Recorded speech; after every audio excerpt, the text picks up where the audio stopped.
बिस्मिल्लाहिर्रहमानिर्रहीम। अस्सलाम वालेकुम स्टूडेंट्स, आज मैं आपके सामने एक बहुत अच्छा टॉपिक जो कि एनडीटेस के हवाले से बहुत ही अहम है, एवोकाडोस नंबर लेके हाजिर हुआ हूँ। टॉपिक डिस्कस करने से पहले अगर आपने मेरा चैनल द केमिस्ट्री कोलियन सब्सक्राइब नहीं किया, इसे सब्सक्राइब कर लें और बेल आइकन को लाजमी प्रेस करें ताकि आपको हर नई आने वाली वीडियोस की नोटिफिकेशन मिलती रहे। तो चलते हैं एवोकाडोस नंबर की तरफ। एवोकाडोस नंबर क्या है? Avogadro's number basically number of atoms हैं। It is the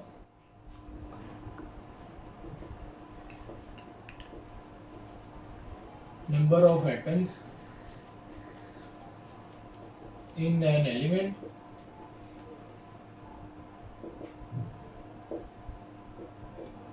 number of molecules in a compound and number of ions in formula units। यानी अगर हम इसको डिफाइन करें तो फिर यहाँ पे हमारे पास नंबर ऑफ एटम्स हैं एक एलिमेंट के अंदर या एक से ज़्यादा एलिमेंट में। इसी तरीके से नंबर ऑफ मॉलिक्यूल्स हैं एक से ज़्यादा कंपाउंड में या एक कंपाउंड में, और इसी तरीके से नंबर ऑफ आयन्स हैं एक से ज़्यादा फार्मूला यूनिट्स के अंदर या फिर एक फार्मूला यूनिट के अंदर। तो हम इन्हें आगे बारी बारी डिस्कस करते हैं। सबसे पहले हम देखते हैं नंबर ऑफ एटम्स को हम देखते हैं। नंबर ऑफ एटम्स क्या है? अगर हम लोग प्योरली डेफिनेशन की तरफ चलें तो एवोगाड्रोस नंबर को हम इस तरह से भी डिफाइन कर सकते हैं। It is the number of atoms in an element, number of molecules in a compound and number of ions in 1 gram of formula units. यानी सारी चीज़ें अगर 1 ग्राम है तो 1 ग्राम के अंदर कितने एटम हैं वो नंबर ऑफ एवोगाड्रोस हैं, ये एवोगाड्रोस नंबर है। इसकी मिसाल लेते हैं। फर्ज करें हमारे पास number of atoms of an element in 1 gram. 1 gram के अंदर कितने नंबर ऑफ एटम्स हैं, ये बेसिकली हम देखेंगे। ये भी नंबर ऑफ जैसे हम एवोगाड्रोस नंबर कहेंगे, और ये 1 ग्राम एटम की तादाद है, या ये कह लेंगे 1 ग्राम के अंदर एटम्स हैं। तो इसकी मिसाल लेते हैं 1.008 ग्राम ऑफ हाइड्रोजन। अच्छा, ये चीज़ देखने से पहले आपने एक चीज़ देखनी है कि हमने ये पिछले टॉपिक में डिस्कस किया था, anything that is express in ग्राम।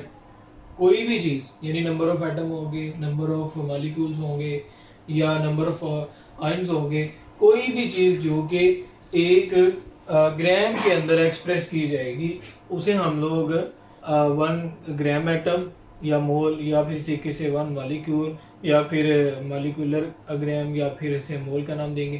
तो इस लिहाज से फिर ये चूंकि हम बात करें नंबर ऑफ एटम्स की इन एन एलिमेंट, एक एलिमेंट के अंदर हम एटम की बात कर रहे हैं, तो इस तरह से फिर हम क्या कहेंगे कि ये किसके बराबर होगी? 1 मोल ऑफ हाइड्रोजन। तो फिर हम ये कह सकते हैं कि ये बेसिकली क्या हुए 6.02 इंटू 10⁻23 एटम्स ऑफ हाइड्रोजन। यानी हम ये कह सकते हैं कि किसी भी चीज़ के अंदर, या ये कह लें कि 1 ग्राम, अगर यहाँ पर देखें हाइड्रोजन की हम बात करें तो 1 ग्राम में हाइड्रोजन कितने हैं? 1 मोल हाइड्रोजन है।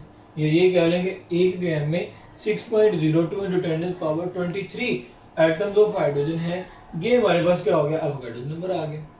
इसी तरीके से हम ये कह सकते हैं 23 ग्राम ऑफ सोडियम, ये भी आपको पता है मोल ऑफ सोडियम के बराबर होगा, और ये होगा 6.02 into 10⁻23 atoms of sodium.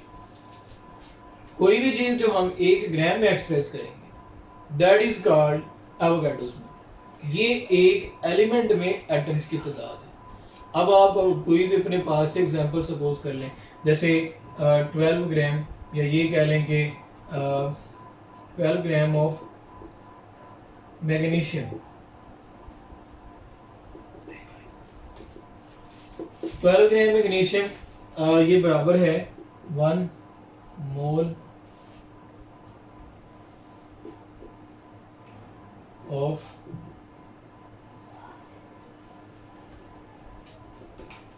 Magnesium, 1 mole magnesium के बराबर है। और ये आपने याद रखना है, ये किसके बराबर है 6.02 × 10⁻23 एटम्स ऑफ मैग्नीशियम। इसी तरह से हम एक और मिसाल लेते हैं। हमारे पास एक मिसाल है carbon, 12 gram of carbon mean 1 mole of carbon,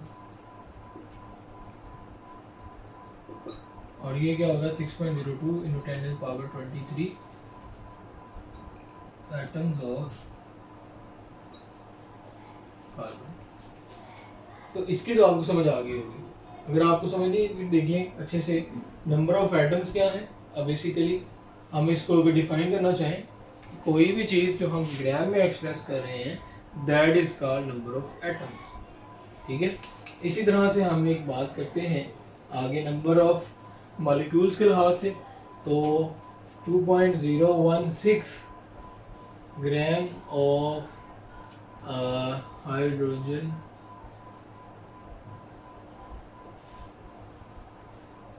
molecule, क्योंकि हाइड्रोजन के एक एटम का मास 1.008 है, दो का कितना हुआ इसको डबल कर लेंगे, 2.016 ग्राम हो गया। तो ये हमारे पास आ गया 1 मोल ऑफ हाइड्रोजन। और ये आप अपनी सहूलत के लिए याद रखेंगे, ये बराबर हो गया फिर 6.02 × 10⁻23 मॉलिक्यूल्स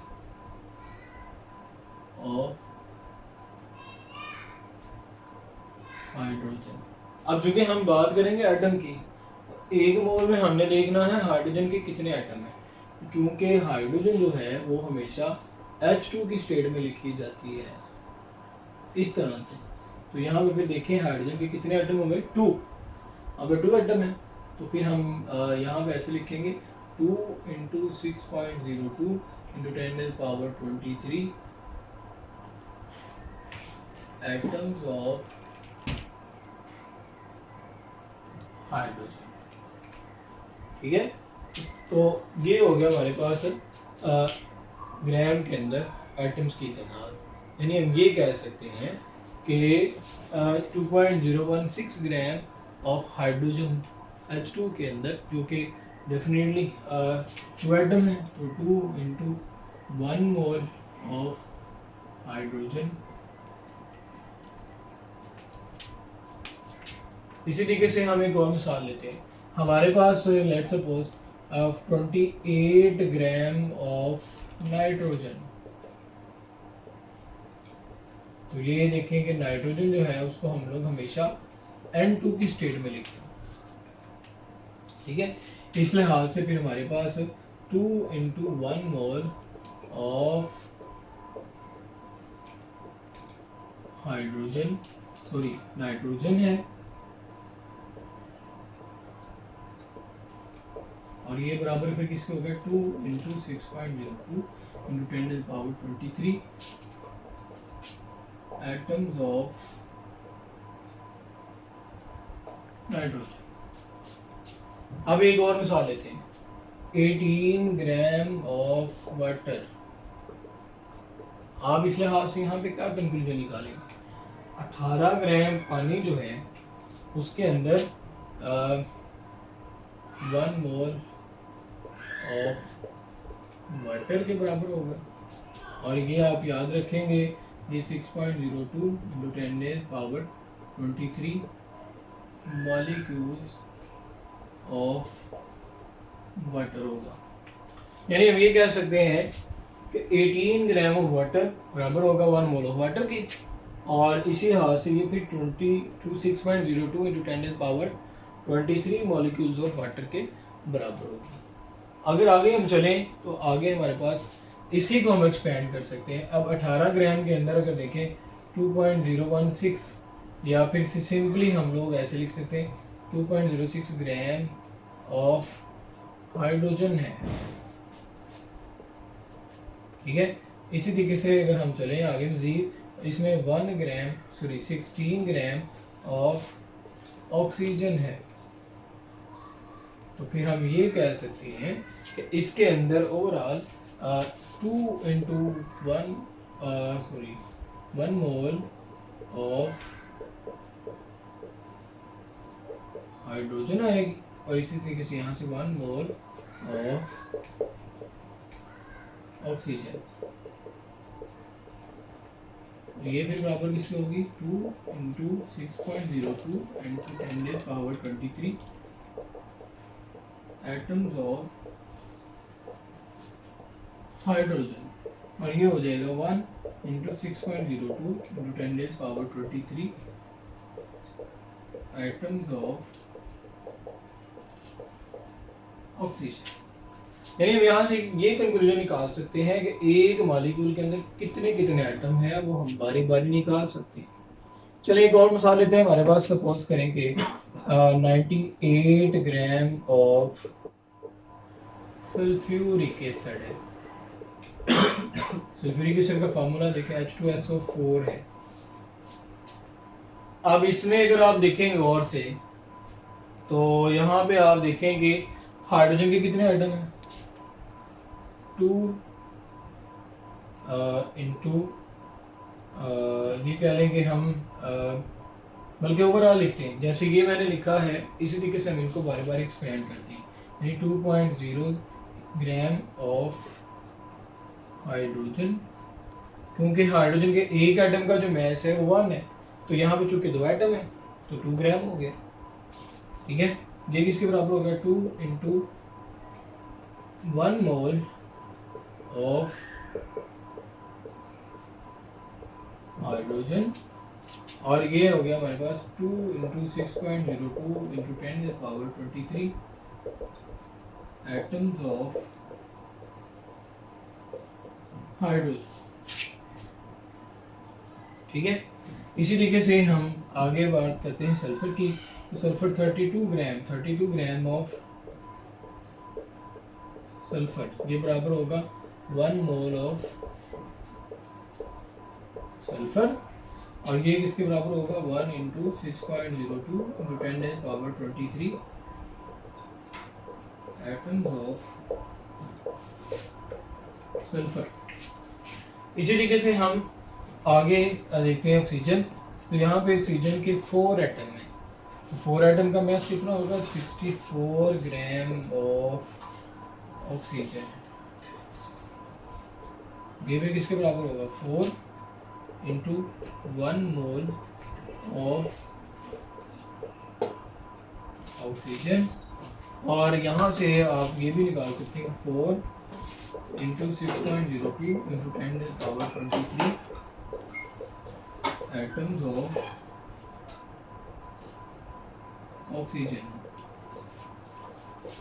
तो यहाँ से आप ये कंक्लूजन निकालें कि जो सल्फ्यूरिक एसिड है अगर चौबराग मैस उसका 98 है, तो इसमें फिर यानी इतने एटम हमारे पास किसके हैं हाइड्रोजन के, इतने एटम किसके हैं सल्फर के हैं, और इतने एटम किसके हैं ऑक्सीजन के। यानी हम यहाँ से एवोगाड्रोस नंबर की मदद से नंबर ऑफ एटम निकाल सकते हैं।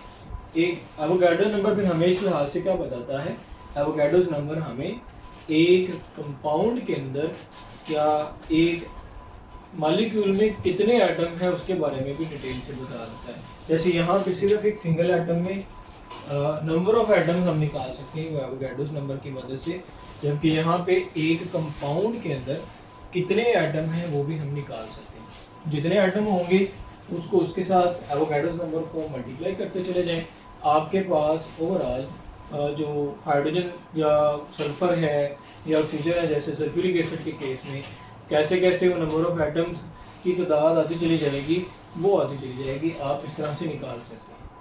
आगे बढ़ते हैं, आगे हमारे पास है आइंस के हवाले से, क्योंकि हम डेफिनेशन की अगर बात करें तो डेफिनेशन में हमारे पास 3 बातें लिखी हुई थी। पहले नंबर पे अगर आप देखें तो हमने एटम की तादाद देखी एलिमेंट के अंदर, दूसरे नंबर पे अगर आप देखें हमने मॉलिक्यूल की तादाद देखी एक कंपाउंड में, या एटम की तादाद देखी एक मॉलिक्यूल्स के अंदर, या ओवरऑल एटम की तादाद देखी एक कंपाउंड के अंदर। इसी तरीके से हम अब बात करेंगे आइंस की तादाद एक फार्मूला यूनिट्स के अंदर। जैसे मिसाल देखें, हमारे पास यहाँ पे एक बहुत छोटी सी एग्जांपल है, सल्फ्यूरिक एसिड के अंदर से अगर हम उसको आयनाइज करते हैं तो आयनाइज होने के बाद 96 ग्राम ऑफ सल्फेट आयन, ये आप याद रखें बराबर होगा 1 mole of sulphate ion. Sulphate ion हमारे पास क्या होंगे, SO4 2 नेगेटिव, ये इसका फॉर्मूला है। और ये आप याद रखेंगे किसके बराबर होंगे, 6.02 इंटू 10⁻23 सल्फेट आइंस। हम इससे आइंस की तादाद निकाल सकते हैं। इसी तरीके से फिर हम लोग नाइट्राइड आयन की तादाद भी निकाल सकते हैं। जैसे हमारे पास फॉस्फेट है,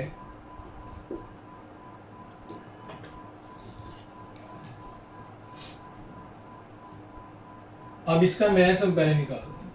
फॉस्फेट आयन की बात कर रहे हैं तो फॉस्फेट आयन की जो फास्फोरस है उसका मैथ 31 हो गया, जबकि ऑक्सीजन का 64 है। तो ओवरऑल हमारे पास मैथ कितना आ गया, 95। यानी हम ये कह सकते हैं 95 gram of phosphate ion.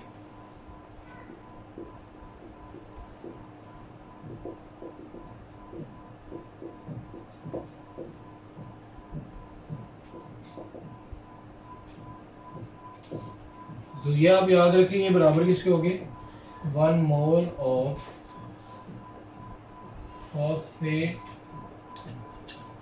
Ions के, और ये बराबर होगा 6.02 × 10⁻23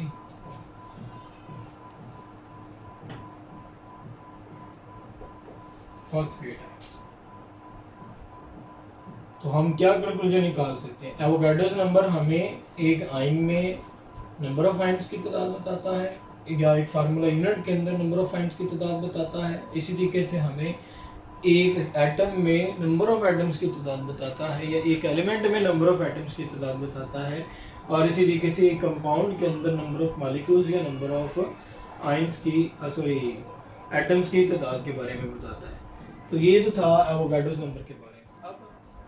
अब हम देखते हैं कि एवोगाड्रोस नंबर की मदद से हम लोग एक एलिमेंट में एटम्स की तादाद, एक कंपाउंड में मॉलिक्यूल्स की तादाद और एक आयनिक स्पीशीज के अंदर नंबर ऑफ आइंस कैसे फाइंड करते हैं। तो ये कुछ फार्मूलाज हैं, मैं तीनों के तीनों यहाँ पे लिखूँगा। To calculate the number of atoms in a molecule in a compound, sorry in an element.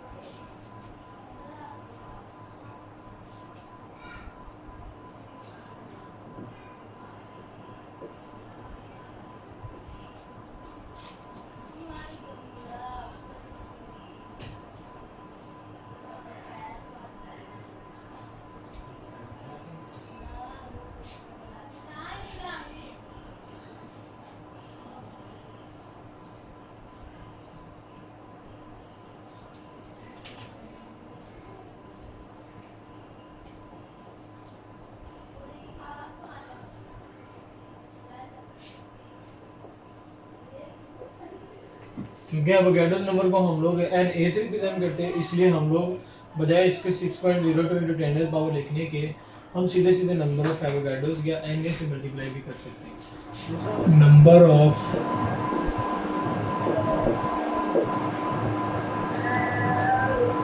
Molecules in a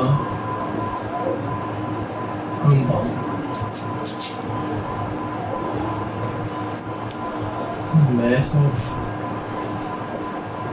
compound over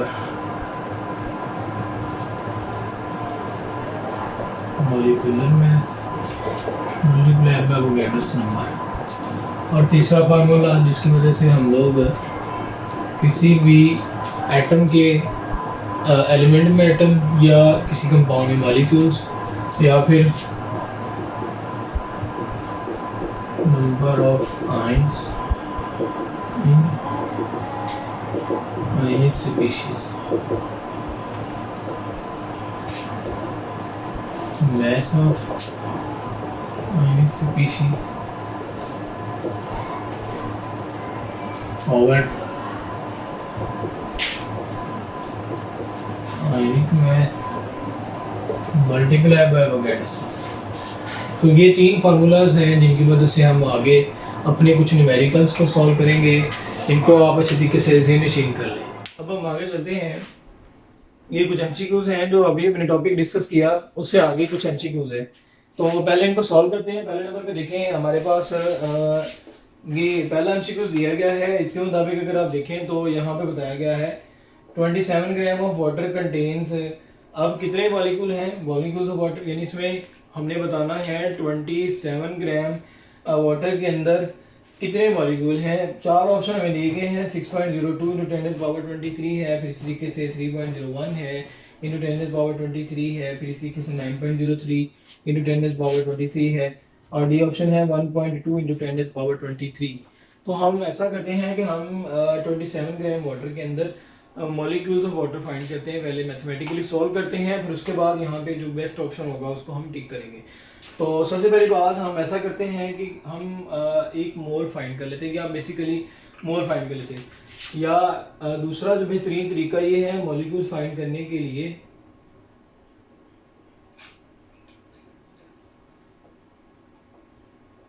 ये एक फार्मूला दिया गया है पानी का मॉलिक्यूल फाइंड करने के लिए।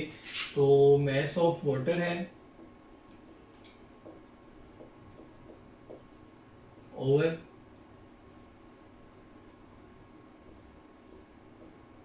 Molar mass of water multiply by Avogadro's number. अब आपने पीछे ये फार्मूला पढ़ा हुआ है कि मैस ओवर मोलर मास होता है ना, ये बराबर होता है मोल्स के। यानी हम यहाँ से एक नया फार्मूला ओरिजिनेट कर लेते हैं। मोल्स बराबर होता है मैस के ओवर मोलर मास। तो फिर इस लिहाज से अगर देखा जाए तो क्या इसकी जगह पे हम मोल लिख सकते हैं? डेफिनेटली लिखेंगे। तो फिर हम लिखेंगे molecules of water is equal two moles into Avogadro's number. अब देखें 27 ग्राम लिए गए, हमें जो स्टेटमेंट बताएगी वो 27 ग्राम ऑफ वाटर, ठीक है, ये हमारी स्टेटमेंट है। इस स्टेटमेंट के मुताबिक अगर देखें तो हम ऐसा करते पहले मोल निकाल लेते हैं। तो मोल निकालने का तरीकाकार क्या होता है, यानी मैं यहाँ पे इस मोल की जगह पे बेसिकली यही फार्मूला अप्लाई करूँगा। तो मैथ जो आपको प्रोवाइड किया गया है वो 27 ग्राम है, और जो याद रखें मोलर मास ऑफ वाटर होता है वो 18 ग्राम पर मोल होता है। एवोगाड्रोस नंबर हमारे पास होते हैं 6.02 इंटू 10⁻23। अब अगर आप इन्हें डिवाइड कर लें, डिवाइड करने के बाद ये आंसर आएगा 1.5। ग्राम के साथ ग्राम पीछे मोल ले जाएं और मल्टीप्लाई बाय 6.02 इंटू 10⁻23। इस लिहाज से अगर देखें तो हमारे पास जब इसको इसके साथ मल्टीप्लाई करेंगे 1.5 है, यानी कि हो जाएगा 9.01 या 2 बल्कि 3 इंटू 10⁻23, ठीक है। मॉलिक्यूल्स ऑफ लो, ये हमने आंसर फाइंड कर लिया। आंसर फाइंड करना बहुत ही आसान था कि आपको अगर मैथ दिया गया है आप उसे मोल फाइंड कर लें। जो मोल आएंगे आप उसको एवोगाड्रोस नंबर के साथ मल्टीप्लाई करें तो आपके पास जो है ना टोटल नंबर ऑफ मॉलिक्यूल्स आ जाएंगे। तो यहाँ पे फिर हमारे पास बेस्ट ऑप्शन है वो हमारे पास कौन सा हुआ? सी हुआ। इसी तरीके से आप अब इसी को अगर हम मजीद एक्सपेंड करें तो यहाँ से हम बारी बारी नंबर ऑफ एटम भी निकाल सकते हैं। यानी 27 ग्राम में अगर आपको सपोज मॉलिक्यूल की बजाय ये कहा जाता है हाउ मच एटम, यानी मॉलिक्यूल की बजाय क्या कहा जाता है, एटम्स कहा जाता है, तो आप एटम ही निकाल सकते हैं। एटम निकालना बहुत ही आसान है। तो कैसे आसान है देखें, आप एक मॉलिक्यूल के अंदर देखें नंबर ऑफ एटम कितने हैं। एक मॉलिक्यूल के अंदर वाटर का ये जो एक मॉलिक्यूल है इसमें 3 एटम है, 2 हाइड्रोजन के एटम है और 1 ऑक्सीजन का एटम है। तो हम यहाँ पे लिखेंगे एटम्स कंटेन्स इन 3। अब जो हमने मॉलिक्यूल निकाले होंगे, जो भी फर्ज करें यहाँ पे ये मॉलिक्यूल है 9.03, तो हम क्या करेंगे इस 3 को इस 9.03 इंटू 10⁻23 के साथ जब मल्टीप्लाई करेंगे तो हमारे पास है इंटू 10⁻23। अब ये डेसिमल यहाँ पे है, इसको उठाकर जब हम यहाँ पे लिखेंगे तो 2.709 इंटू 10⁻24 एटम्स ऑफ वाटर आ जाएंगे। तो इस तरह से आपको अगर किसी एक सब्सटेंस का, किसी एक मॉलिक्यूल का, किसी एक कंपाउंड का अगर मैस दिया गया है तो आप उस मैस की मदद से मॉलिक्यूल्स फाइंड कर सकते हैं। और जब आप मॉलिक्यूल फाइंड कर लें तो मॉलिक्यूल फाइंड करने के बाद आप इससे एटम्स भी फाइंड आउट कर सकते हैं। तो एटम फाइंड करने का तरीका सिंपली, जो मॉलिक्यूल आपको दिया गया है उसमें देखें नंबर ऑफ एटम कितने हैं। यहाँ पे 3 एटम हैं, 2 हाइड्रोजन के और 1 ऑक्सीजन का, टोटल 3 हो गए। जो मॉलिक्यूल हमने जवाब निकाला है उसको उस एटम के साथ मल्टीप्लाई करें, आपके पास ओवरऑल आंसर एटम्स में आ जाएगा। आगे चलते हैं। आगे हमारे पास इसके आगे दूसरा जो एमसीक्यूज है उस लिहाज से अगर देखा जाए तो दूसरे एमसीक्यूज में आपको क्या कहा गया है। दूसरे एमसीक्यूज में अगर गौर करें तो उसमें कहा गया है number of atoms, the number of hydrogen atom in 2 moles of NH3। यानी स्टेटमेंट अगर गौर करें हमें फाइंड क्या करना है, नंबर ऑफ हाइड्रोजन एटम। किसमें फाइंड करना है, 2 मोल्स ऑफ NH3 के अंदर हमने number of hydrogen atom find करने हैं। तो इसी तरीके से हमारे पास अब इसमें से कौन सा ऑप्शन सही है। तो सबसे पहली बात, आपने अभी एवोगैड्रो नंबर के बारे में पढ़ा, तो किसी भी चीज के 1 मोल जो होते हैं तो हम ये कह सकते हैं 1 मोल ऑफ NH3 ये बराबर, आप याद रखें इसमें जो हाइड्रोजन है मुझे 3 नजर आ रहे हैं, तो 3 एटम्स ऑफ हाइड्रोजन। तो फिर इसलिए हो सके 2 मोल होंगे, तो फिर 2 multiply by 3 atoms of hydrogen, यानी ये कितने हो गए 6 एटम्स ऑफ। अब एक चीज याद रखने वाली है, ये हमारे पास होगा 6.02 इंटू 10⁻23 के, यानी 3 एटम जो है ना वो इसको 3 के साथ मल्टीप्लाई करेंगे, हमारे पास टोटल नंबर ऑफ एटम आ जाएंगे। अब यहाँ पे अगर गौर करें तो 2 मोल है, 2 में 6 एटम है, तो 6 मल्टीप्लाई बाय 6.02 इंटू 10⁻23। तो जब इसको हम मल्टीप्लाई करेंगे तो गालबन ये 6.36.12 इंटू 10⁻23। अब ये राउंड ऑफ करेंगे तो इसको 3.6 into 3.612 into 10⁻24 atoms of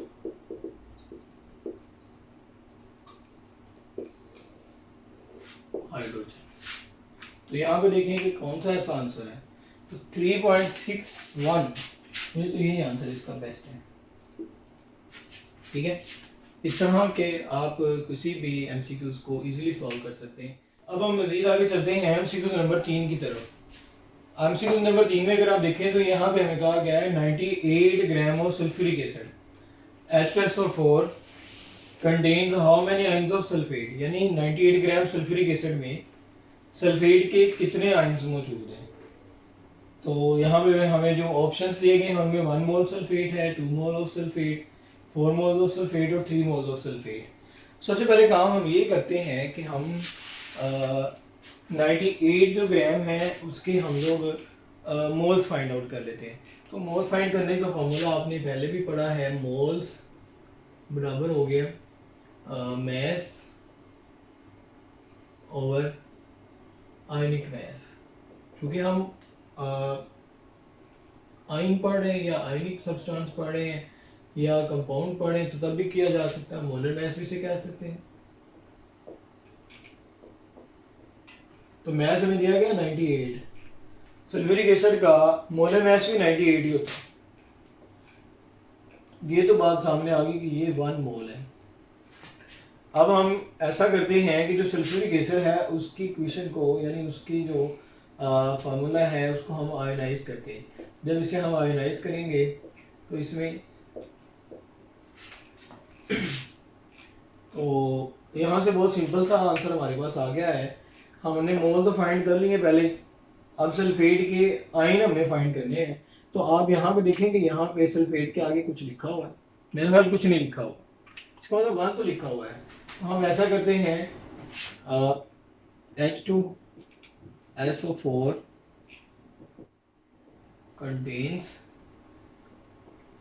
ions of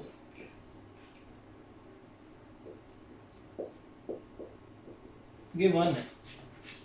तो जो आंसर आया है उसको आप इस आयन के साथ इन 1 मल्टीप्लाई बाय 1 मोल, तो कितना आ जाएगा 1 मोल ऑफ। अब बाल बच्चे इस चीज पे कंफ्यूज हो जाते हैं कि आयन यहाँ से निकाले जाए, यानी यहाँ से निकाले जाए या यहाँ से निकाले जाए। ये चार्जेस हैं, ये आयन यहाँ पे होते हैं, शुरू में होते हैं। जैसे हाइड्रोजन के 2 आयन हैं लेकिन चार्ज एक है, एक आयन के ऊपर एक चार्ज होगा तो 2 आयन के ऊपर 2 चार्जेस हो जाएंगे। इसी तरह से फिर यहाँ पे आयन एक ही है लेकिन चार्जेस 2 हैं। तो यहाँ पे जो बात बताई गई है वो आयन्स के हवाले से बताई गई थी। तो यहाँ पे फिर हमारे पास 1 मोल ऑफ सल्फेट आयन आ जाएंगे। आगे हम री चलते हैं, हमारे पास एमसीक्यू नंबर 4 है। उसमें अगर आप देखें तो उसमें आपको कहा गया है how many ions of hydrogen and phosphate present in 98 gram of H3PO4। यानी हमें फास्फोरिक एसिड दिया गया है और हमें करना ये है कि उस फास्फोरिक एसिड में हाइड्रोजन आयन और फास्फेट आयन की तादाद मालूम करनी है। तो तादाद मालूम करने के लिए सबसे पहले हम क्वेश्चन को लिखते हैं in the form of ions. तो ये हो जाएगी H3 पॉजिटिव और PO4 3 नेगेटिव। यानी जब इसको आयनाइज किया जाएगा तो आयनाइज होने के बाद इसमें से 3 हाइड्रोजन आयन अलग हो जाएंगे, फॉस्फेट आयन अलग हो जाएगा। अब हम ऐसा करते हैं कि हम लोग आयन फाइंड करने का फार्मूला देखते हैं। आयन्स ऑफ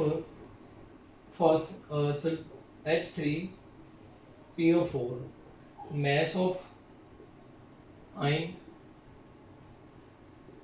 या जो हमारे पास मैस दिया गया है ओवर आयनिक मैस, या इसे हम लोग एक और भी नाम देते हैं तो फार्मूला मैस, और मल्टीप्लाई बाय एवोगैड्रोस नंबर इसे करेंगे। तो हमारे पास जो H3PO4 है उसका जो मैस दिया गया है वो 98 है, 98। यहाँ पे याद रखें आयनिक मैस लिखने के बजाय हम लोग फार्मूला मैस भी लिख सकते हैं। तो 98, और इसी तरीके से जो फास्फोरिक एसिड है उसका हम लोग फार्मूला मैस निकालते हैं। तो निकालने का तरीका ये होता है कि H3PO4 है, इसमें अगर आप गौर करें हाइड्रोजन का मैस 1 होता है, यहाँ पे 3 एटम है, 3 के साथ मल्टीप्लाई कर देंगे, प्लस फास्फोरस का मैस 31 होता है, जबकि ऑक्सीजन के एक एटम का मैस 16 है, मल्टीप्लाई बाय 4। तो इन सबको जमा प्लस करेंगे या मल्टीप्लाई करेंगे तो हमारे पास जो आंसर आएगा वो 98 ग्राम पर मोल ही आएगा।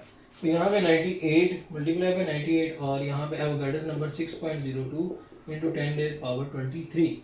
98 के साथ 98 कट जाएगा तो आंसर क्या आ जाएगा 6.02 इंटू 10⁻23 आयन्स ऑफ H3PO4। अब एक चीज़ यहाँ पे समझने वाली है, हमने हाइड्रोजन आयन और फास्फेट आयन यानी 2 अलग अलग आयन निकालने हैं। हाइड्रोजन आयन और फास्फेट आयन जैसे कि क्वेश्चन में देख लें आप, यहाँ पे हमें जो हाइड्रोजन है उसके 3 आयन दिए हुए हैं, ठीक है, यानी 3 आयन इसके हो गए और 1 आयन फास्फेट का हो गया।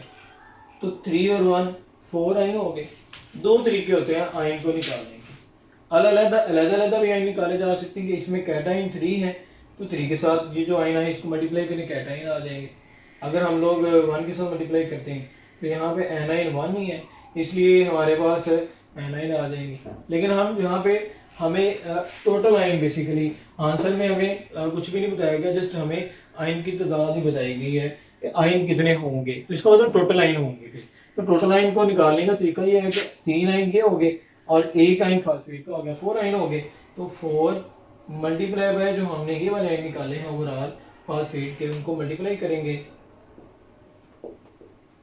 तो जब इसको इसके साथ मल्टीप्लाई करेंगे तो आंसर हमारा गालबन 2.408 into 10⁻24 ions of hydrogen and phosphate ion, ये हमारे पास आंसर आ जाएगा। तो यहाँ पे आप देखेंगे आंसर हमारे पास कौन सा